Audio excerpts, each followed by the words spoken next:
আসসালামু আলাইকুম। এটা হচ্ছে একটা Samsung S23 ultra phone, black colour. আপনার এটাতে একটা ডেন্ট আছে, এই যে এটা ডেন্টটা আছে। আর এই ফোনটার একটা ইস্যু আছে, এই যে দেখেন, এই যে ডিসপ্লে এই জায়গায় একটু হালকা ব্ল্যাক সাইডের মতো শেড দিচ্ছে ক্যামেরা সাইড দিয়ে। যারা চিনেন তারা হয়তো বুঝতে পারবেন যে রাউন্ডটা আপনার ঠিক পজিশন নেই, রাউন্ডটা একটা দিক বেড়ে গেছে। এটা 12256 ডুয়েল সিম ছিল।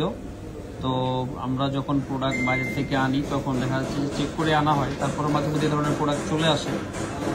তো এখন যেটা হচ্ছে, যেটা আমাদের লসের প্রোডাক্ট, তো আমি তো আর আপনাদেরকে বলতে পারি না যে আপনারা নেবেন কিনা, বা কেউ যদি এটা মনে করেন যে এই জিনিসটা কনসিডার করে আপনি S23 আলট্রা আসলে ইউজ করতে পারবেন, তাহলে যোগাযোগ করতে পারেন। এইটা অনেকখানি কমে পেয়ে যাবেন।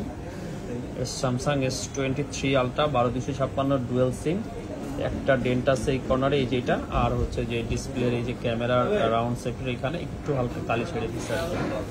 এটা হচ্ছে এই তো